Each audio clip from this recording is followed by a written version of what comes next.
यह दुनिया के हकीकत बा कि जब ई शरीर से सुख ना चल जाई फिर दोबारा कबो ना आई।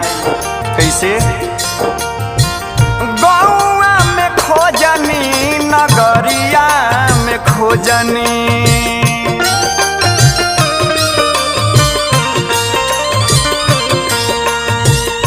बाग बगीचा सहरिया में खोजनी,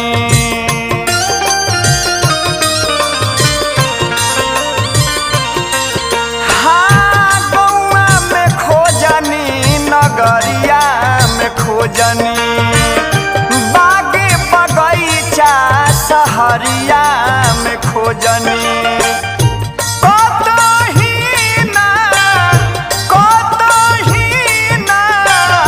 लौकेला सुगना खोजत मना आगू ताइले खोजत